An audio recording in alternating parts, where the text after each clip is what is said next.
Amen. Sasa tunataka tuwapitie moja kwenda moja hadi moja. Sio maneno mengi, ni maneno 7. Na haya maneno 7 Bwana anatutaka tufanye nini kama kanisa la Kilimani leo? Kitu cha kwanza kabisa, Yesu alichokitamka baada ya kuwekwa juu ya msalaba. Mambo yote yamepita, ametoka kwa Pilato, ametoka kwa makuhani, amehukumiwa kifo, na akapelekwa na jeshi la Kirumi, ya maskari wa Kirumi, wakaenda wakamtundika juu ya miti miwili. Na alipoinuliwa juu, naam, Yesu kitu cha kwanza alichokisema, kama naandika maneno 7 ya muhimu mno ambayo Bwana Yesu anatuasa leo. Maneno 7 Yesu aliyoyasema akiwa pale msalabani, ambayo anatuasa leo hii.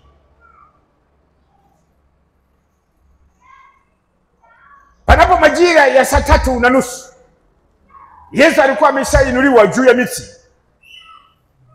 Hukumu imeshapita mapema sana, na saa 3:30 Yesu akawa yuko pale juu ya msalaba. Na kitu cha kwanza kabisa Yesu alichokisema, yeye alituombea msamaha. Kwa hiyo neno la kwanza aliyolisema Yesu ni msamaha. Anatufundisha nini, wana wa Mungu? Anatufundisha katika maisha yetu yote, wana wa Mungu, kama kuna kitu ambacho kiko ndani mwako, usamehe.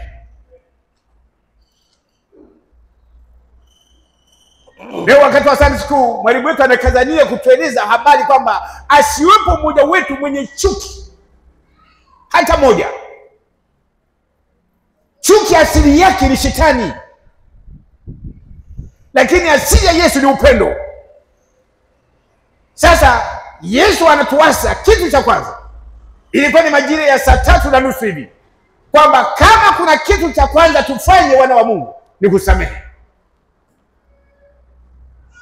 Haizalishi ndugu yako amekukorofisha namna gani, ndugu yako amekuudhi namna gani, lakini kitu cha kwanza kabisa ni kusamehe. Ndicho Bwana Yesu alichokisema pale msalabani. Peter, Yes. Tusomee Luka. Hebu kila mmoja afungue kitabu cha Luka. Luka 23 na mstari wa 34. Biblia inasema katika Luka 23:34, Yesu akasema, Baba, uwasamehe kwa kuwa hawajui watendalo. Kwa sababu hawajui walitendalo. Amen. Ndio neno la kwanza ambalo Bwana Yesu alilisema pale msalabani. Na hili linatufundisha kwamba sisi tuwe number 1 kusamehe. Haijalishi ndugu yako amekuudhi, amekusumbua kiasi gani, lakini lazima uwe na moyo wa kusamehe. Leo wana wa Mungu tuwakumbusha kusamehe. Na ndio neno la kwanza akiwa Yesu msalabani. Baba, uwasamehe kwa sababu hawajui watendalo. Sasa kwa lugha nyingine, kama kanisa la leo la hapa Kilimani, kitu cha kwanza iwe ni kusamehe. Tutashangaa sana kukuona wewe unakana fundo moyoni mwako, eti kwa sababu fulani alikusema au alikuchukia au alikunyima ugali. Samehe kwanza. Usiposamehe nawe hutasamehewa. Kwa hiyo sharti ya wewe kusamehewa ni kwamba wewe uwe wa kwanza kusamehe. Haleluya. Kwa hiyo ujue kabisa, wana wa Mungu, kitu cha kwanza katika maisha yetu leo ni kusamehe. Asiwepo mtu mwenye funo, asiwepo mtu wa kuwaza vibaya. Lazima uhakikishe kabisa kwamba usamehe. Na ndio neno ambalo Yesu alilisema pale, akituonya, akitufundisha sisi kwamba yeye akiwa kama mchungaji mkuu, yeye anatuongoza, anatutangulia, alisema tusamehe. Nasi lazima tusamehe. Amen. Ilipofika majira ya saa 5 kamili, ile ilikuwa ni saa 3:30. Ilipofika majira ya saa 5 kamili, Yesu aliongelea habari ya wokovu. Yesu aliongelea neno la wokovu. Wana Mungu, wokovu ndio priority number 1 kwa Yesu. Na Yesu alikuja ili watu wote wapate wokovu. Na kupata wokovu ni kutubu na kumwamini Yesu 100%. Katika mapito yako yote, katika njia yako yote, muamini Bwana Yesu. Amen. Leo hii haijalishi unapita katika njia ipi, lakini kitu namba mbili baada ya kusamehe ni kwamba endelea kumwamini Yesu kwa akili yako yote, kwa nguvu zako zote, na kwa kila kitu chako chote. Endelea kumwamini Bwana Yesu. Ndio neno la pili alilisema, hebu ukimwamini Bwana Yesu atakuwa na wewe popote pale utakapokuwa. Leo hii kama utamshikilia Yesu katika mapito yako yote, katika njia zako yote, Yesu atakuacha, atakuwa pamoja na wewe. Amen. Yesu alipokuwa pale msalabani alisema nini? Hebu Luka hapo. Tusome Luka 23 mstari wa 43. Biblia inasema, Yesu akamwambia, amini nakuambia, leo hivi utakuwa pamoja nami peponi. Rudia. Yesu akamwambia, amini nakuambia, leo hivi utakuwa pamoja nami peponi. Leo hii utakuwa pamoja nami peponi. Ukishamwamini Bwana Yesu, jua kabisa kwamba atakuwa nawe kila mahali utakapokwenda. Uwe nyumbani kwako, Yesu atakuwa pamoja naye. Uwe kazini kwako, uwe kila mahali utakapokuwa, jua kwamba Yesu yuko pamoja na wewe kwa sababu yuko ndani mwako. Akamwambia yule mwivi, yule mhalifu. Yesu alitundikwa na watu wawili wahalifu, mmoja kushoto, mmoja kulia. Mmoja akaanza kumkebehi Yesu. Kaambia Yesu, wewe ulikuwa unaokoa huko, ulikuwa unafufua watu. Hebu jiokoe basi hapa msalabani, utuokoe na sisi hapa msalabani. Mtu mmoja akasema, wewe una adabu kabisa wewe. Sisi tuko hapa kwa sababu ya makosa yetu. Sisi tumestahili kuandikwa hapa msalabani. Huyu hakustahili. Nafikiri wa Mungu alimshuhudia, huyu hakustahili.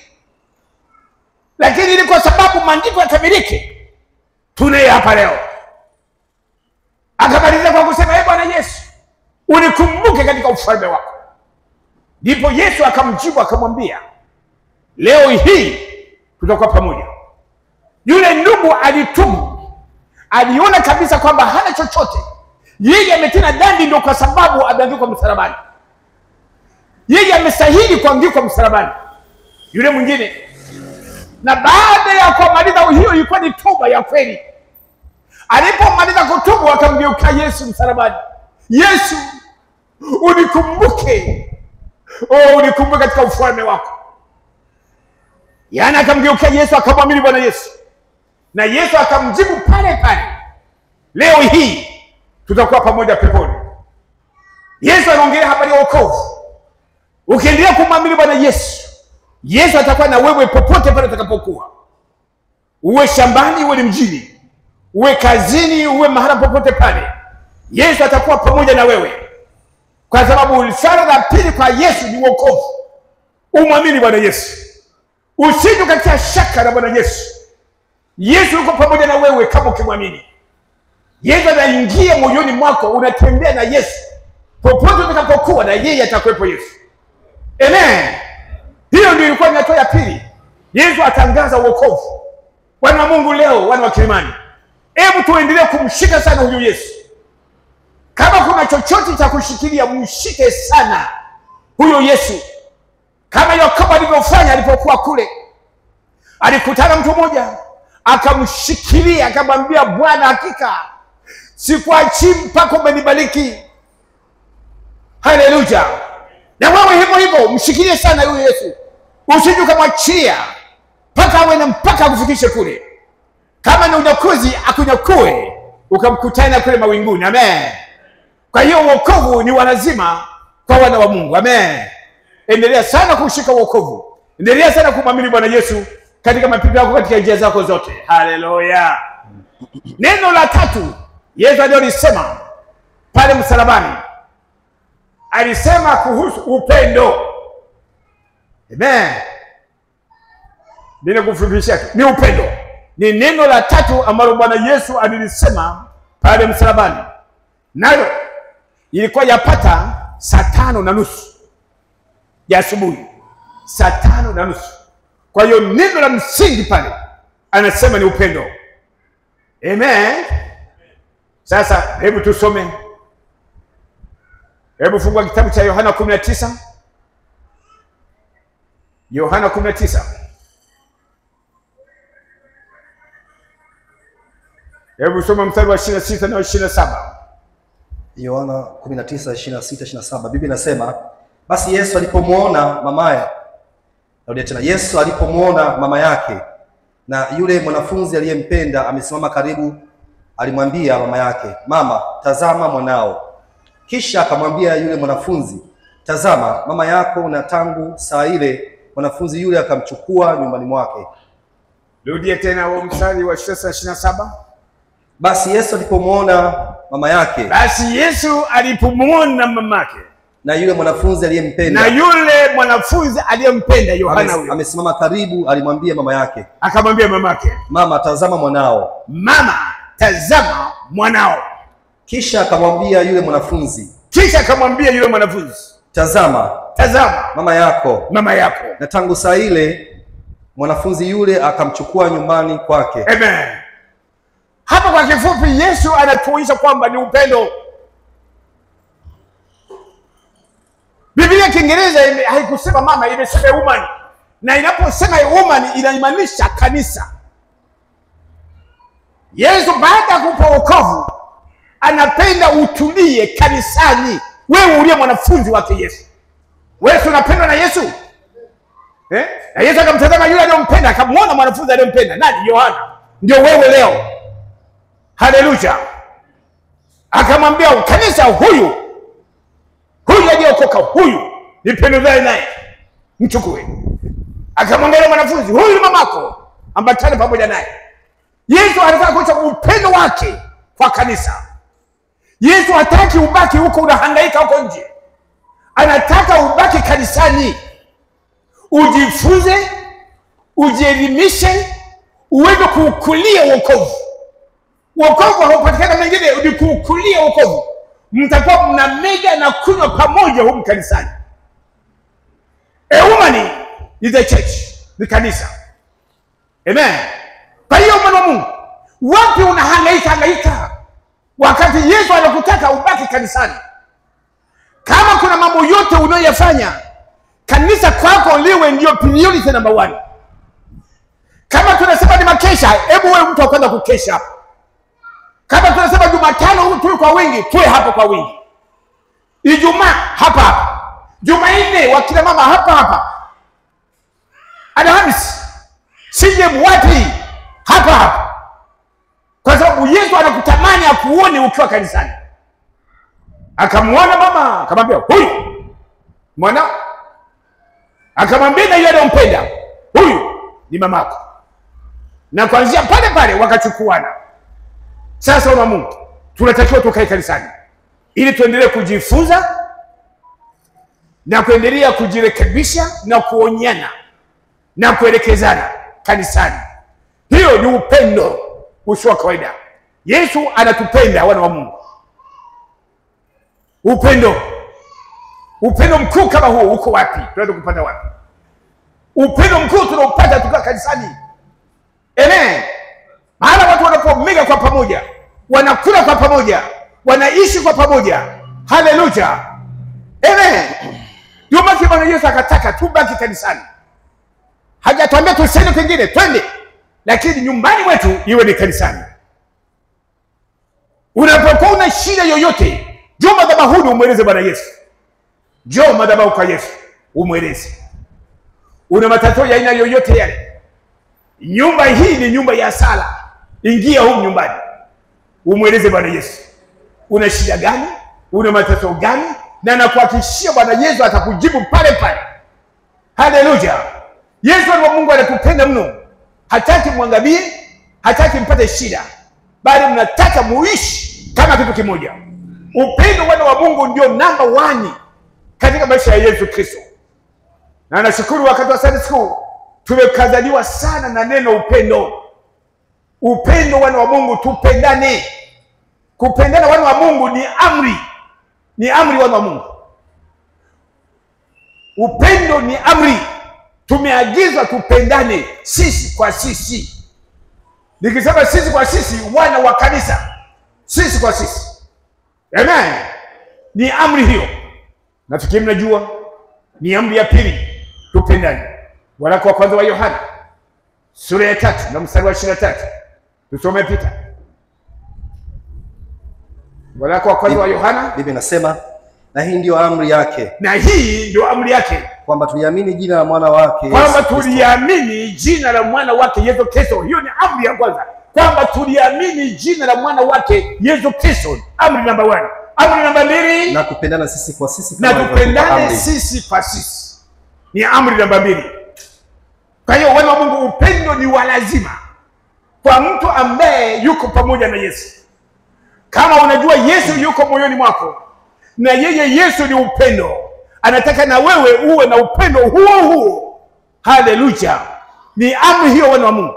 Na ukivunja amri hiyo unatenda dhambi. Unatenda dhambi. Kwa hiyo wana wa Mungu, tupendane sisi kwa sisi. Amen. Hiyo alisema Yesu majira ya 5:30. Baada hapo 5:30 nchi nzima ilikuwa giza. Nchi nzima ilikuwa giza. Na giza lilitawala kwa muda wa masaa 3. Giza. Yesu akishughulika na dhambi yako. Yesu akibeba dhambi. Akibeba dhambi ya dunia hii.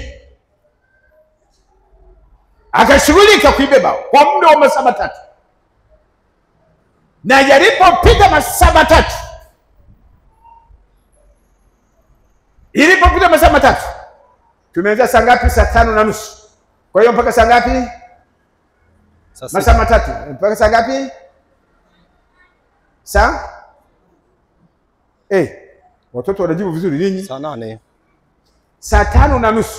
Baada ya masaa 3 inakuwa ni saa ngapi? Saa 8.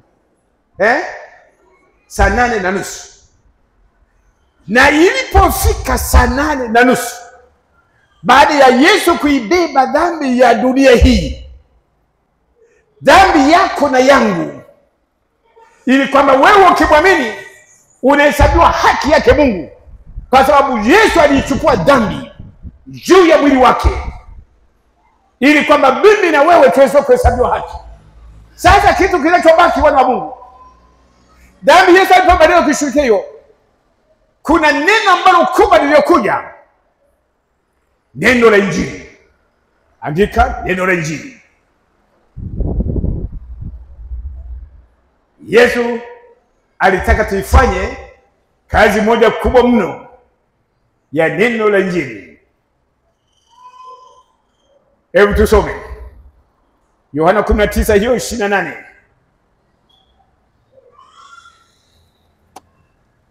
Yohana 19:28, Biblia inasema, baada ya hayo Yesu, baada ya Yesu kubeba dhambi zako, hali akijua kuwa yote yamekwisha, hali akijua kwamba yeye ameshaubeba uovu wote wa dunia hii huko juu ya mwili wake, ili andiko litimizwe, akasema naona kiu. Haleluya. Yesu anatamka kwamba anaona nini? Kiu. Kiu ya nini? Yesu haoni kiu, anataka wewe uone kiu cha kuhubiri neno lake. Umeokolewa, umo kanisani. Sasa sio mtu ubaki hivi. Hebu kuwa na hamu, uwe na kiu cha kuhubiri Injili. Wana wa Mungu, tumezaliwa si kwamba sasa tukae, tumezaliwa ili tuzae matunda, na matunda yale yapate kukaa. Haleluya. Lazima tu tuna hamu, lazima tu tuna kiu cha kuhubiri neno la Kristo Yesu. kwamba dhambi ya kila moja ilishashughulikiwa pale msalabani. Ni juu yako mwenyewe tu kuingia kwa Kristo Yesu. Ukiingia kwa Kristo Yesu unasamehewa dhambi zako zote. Haleluya, amen. Wangapi wana wa Mungu tunaihubiri Injili kwa nguvu zetu zote na kwa akili zetu zote na kwa mali zetu zote? Hebu tuwe na kiu, wana wa Mungu. Yesu akasema naona kiu. Hasemi kwamba yeye anashughulika na kuona kiu, anakutaka wewe uone kiu ya kuihubiri Injili. Amen. Kwa sababu mambo yote yamekwisha. Kama ni habari ya dhambi yameshughulikia msalabani. Kwa hiyo sasa anaona wewe na mimi tuone kiu, tuone hamu ya kuihubiri Injili, kwamba hakuna wokovu kwa namna nyingine yote bila, bali wokovu ni kwa Yesu tu peke yake. Amen. Tuko pamoja na Mungu?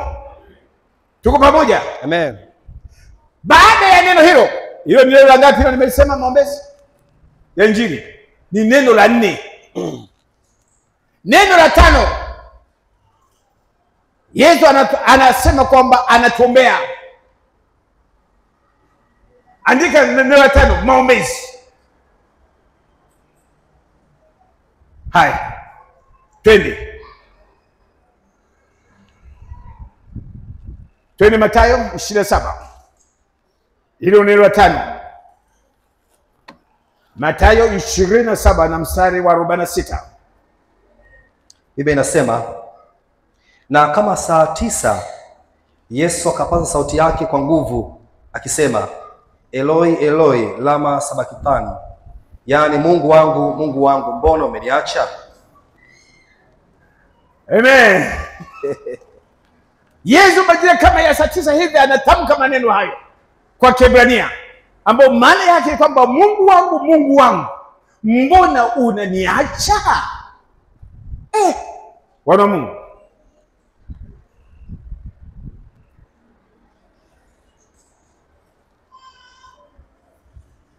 maombi ya Yesu kwa lugha hii aliyoitumia, anakuombea wewe na mimi Mungu wetu wa mbinguni asitupungukie wala kutuacha. Ni maombezi special kwa lugha hiyo. Anatuombea kabisa mimi na wewe leo kwa Mungu asije akatupungukia wala kutuacha, bali mkono wake uwe pamoja na sisi siku zote mpaka atakapokuja kuwa. Amen. Kwa hiyo wewe ujue kabisa kwamba wewe ulishaombewa na Yesu, na wewe na sasa na wewe ni jukumu lako kuombea watu wengine. Watu wengine wana asili ya kutaka tu kujiombea wao, lakini baada Yesu sio binafsi. Yeye anasema anakuombea, ameshakuombea mimi na wewe. Kwa hiyo na sisi watu wote ambao tunawashuhudia, wale ambao tumewapiga Injili, tuwe na uwezo wa kuwashuhudia, wa kuombea kwamba Mungu awashike kwa mkono wake wa kulia, Mungu awashikilie asiwapungukie wala kuacha. Waombee wajeze na nguvu za Roho Mtakatifu, waishi maisha ya utakatifu na maisha yaliyo mema. Haleluya. Ni maombi maalum ambayo Yesu alituombea, na sisi ni jukumu letu kama kanisa kuwaombea wengine. Wana wa Mungu, tuache ubinafsi katika maombi yetu. Tumezoea kujiombea Mungu, kumbuka kazi yangu, kumbuka kazi yako. Mungu anajua hata kama hujaomba. Amen. Hebu muombe ndugu yako kama hana kazi, mwambie Mungu, unamuona fulani hana kazi. Hebu Mungu, hebu mpatie nafasi apate kazi, na amua akipata kazi hiyo atakutumikia wewe vyema zaidi. Sawa wana Mungu? Wewe unakuwa unajiombea, unafikiri Mungu hajui kwamba huna kazi? Anajua. Anakutegemea wewe uombe kwa ajili ya wengine. Si ndivyo wana Mungu? Haya ndio matatizo yaliyompata Ayubu. Yeye kazi yake ni kujiombea yeye na kuombea na familia yake tu. Kazi yake ni kuombea yeye na watoto wake. Yamkini wametenda dhambi huko alikokwenda. Oh Mungu, walinde, wapiganie. Kwamba wewe mambo hayo wewe hii shida ukufundisha hujui. Ndipo katika kitabu cha Ayubu 42 na mstari wa ngapi hapo? 9.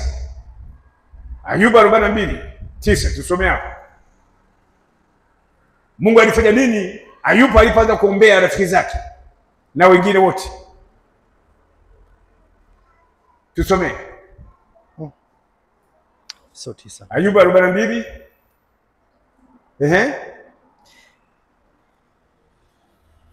Chap. Natafuta maana sio Ayubu 9 sasa, maana ni Ayubu 42. Hujaipata Ayubu? Ukitoka tu Ayubu unakuja nimepata Ayubu, sio Ayubu 9.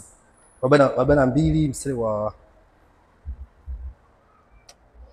soma huo mstari wa 8 au 9 hapo. Unamchelewesha baba.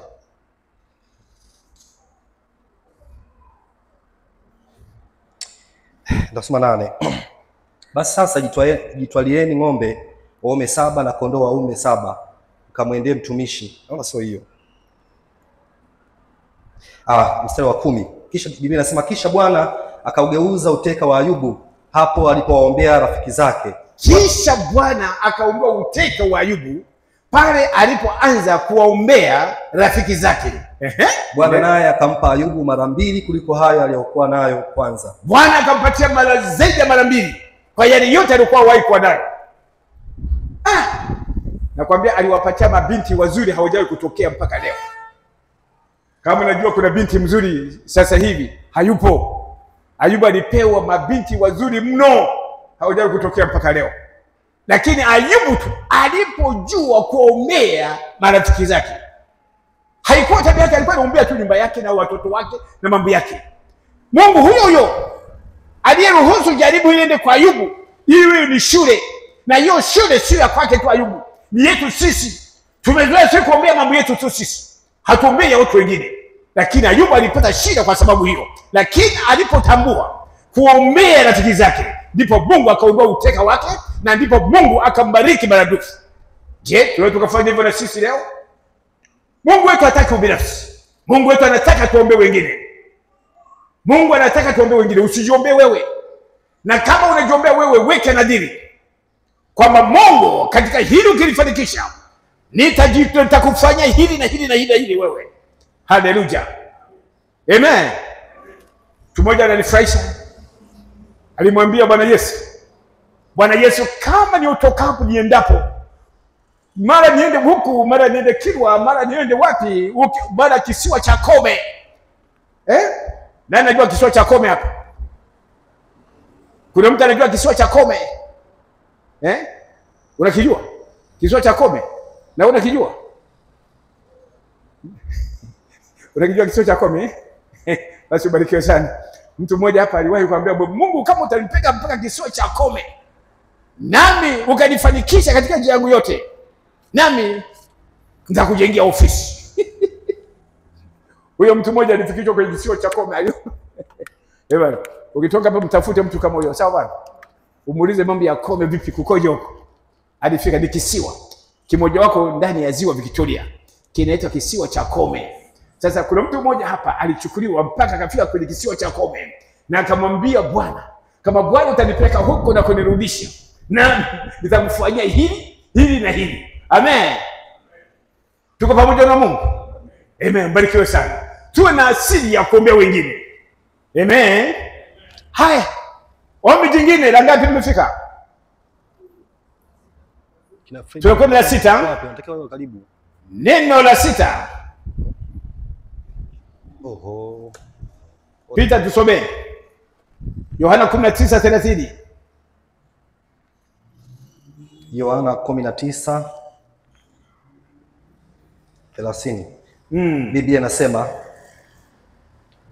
Biblia inasema basi Yesu alipokwisha kuipokea ile siki, alisema imekwisha. Akainama kichwa, akaisalimu roho yake. Amen. Kwa hiyo tunaona sasa neno la 6 ambalo Bwana Yesu alilisema akiwa pale msalabani kwamba imekwisha. Amen. Hiyo ni neno la 6. Yesu anaposema imekwisha, anaonyesha kwamba sasa ni neno la ushindi. Kama andika ni neno la ushindi. Yesu alishinda kila kitu. Kwa lugha nyingine, ushindi wa Yesu u pamoja na sisi tu washindi na zaidi ya washindi. Amen. Yesu kwa kusema imekwisha ni kuonyesha kwamba ameshinda kila kitu. Yote yanayomleta duniani amemaliza, na kila kitu kwisha, imekwisha. Sasa wokovu unapatikana pasipo masharti ya aina yote vile. Wokovu unapatikana pasipo masharti. Wokovu ni kumwamini tu Bwana Yesu. Wewe unataka kwamba ni mshindi katika mambo yako yote, kama vile Yesu ni mshindi, na wewe ni mshindi katika kila hatua ya maisha yako.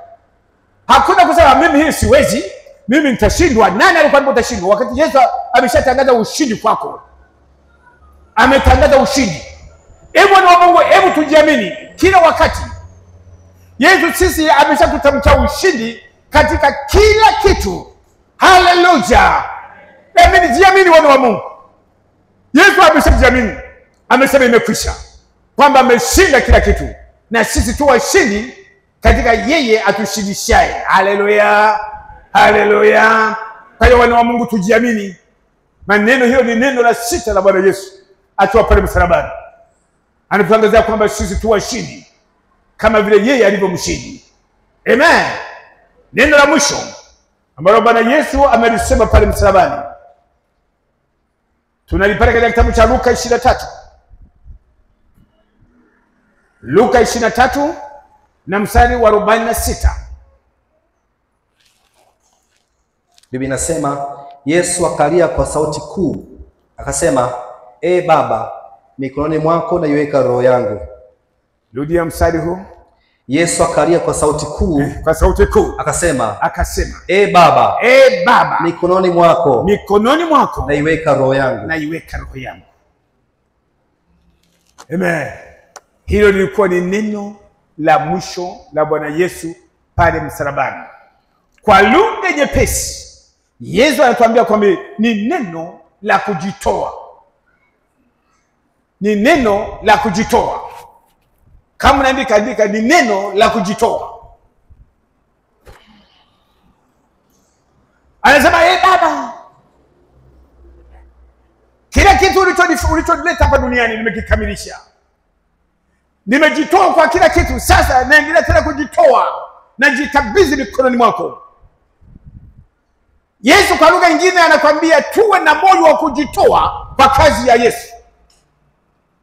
Amen. Kama kuna kitu ambacho Yesu anakifurahia kwa watoto wake, ni jinsi ambavyo tunavyojitoa. Hebu jitoe kwa kadri utakavyoweza. Wengine hapa tunajitoa kwenye mambo mengine, lakini tujitoe kwa kazi ya Bwana. Hebu jitoe kwa kazi ya Bwana. Hakuna uzembe katika kazi ya Bwana. Jitoe kwa hali yako yote, iwe ni kwa mali, iwe ni kwa nguvu, iwe ni kwa akili zako, iwe ni kwa mwili wako. Jitoe kile kitu kwa Bwana. Amen. Fanya mabadiliko katika maisha yako. Jitoe kwa Bwana. Bwana Yesu anakuambia yeye amejitoa na amekamilisha mambo yote. Je, wewe kadiri usijitoe kwa ajili ya Bwana? Tumepanga madisha haya lazima malizike kabla ya Christmas. Jitoe wana wa Mungu. Kujibana kwako hakutoshi. Ukijitoa kwa Bwana, Bwana yeye atakubariki maradufu. Amen. Yesu alibarikiwa sana, akaketishwa kuume kwa Baba baada ya kumaliza kazi yake, akajitoa. Je, wewe hutaketishwa pamoja na Yesu? Bwana wa Mungu, tujitoe. Tujitoe kwa mali zetu, tujitoe kwa muda wetu, tujitoe kwa roho zetu, tujitoe kwa kila kitu tulichonacho. Unajitoa kwa kitu gani wewe? Hebu jitoe kwa Yesu.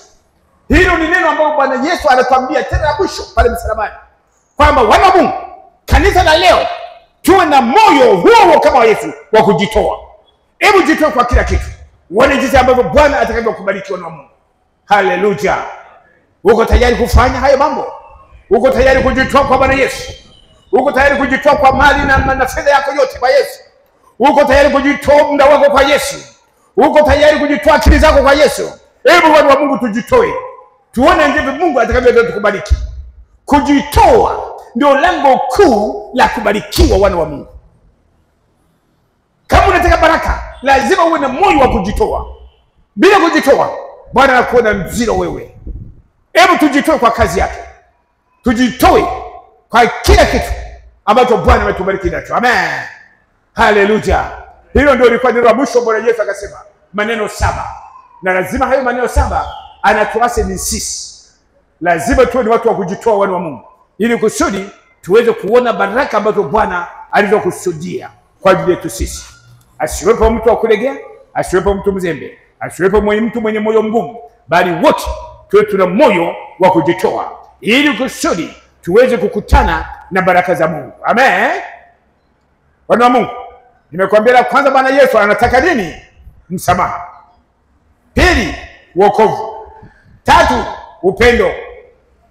4, tuchape Injili. 5, tufanye kwa na watu wa maombezi. Tufanye maombezi, tusiwe ni watu wa hivi, tufanye kwa watu wa maombezi. 6, neno la ushindi. 7, neno la kujitoa. Amen. Tuko pamoja? Hayo ndio maneno ambayo Roho wa Mungu anataka leo uyapate, na ujue kabisa haya maneno tulikuwa Bwana Yesu anatuasa sisi.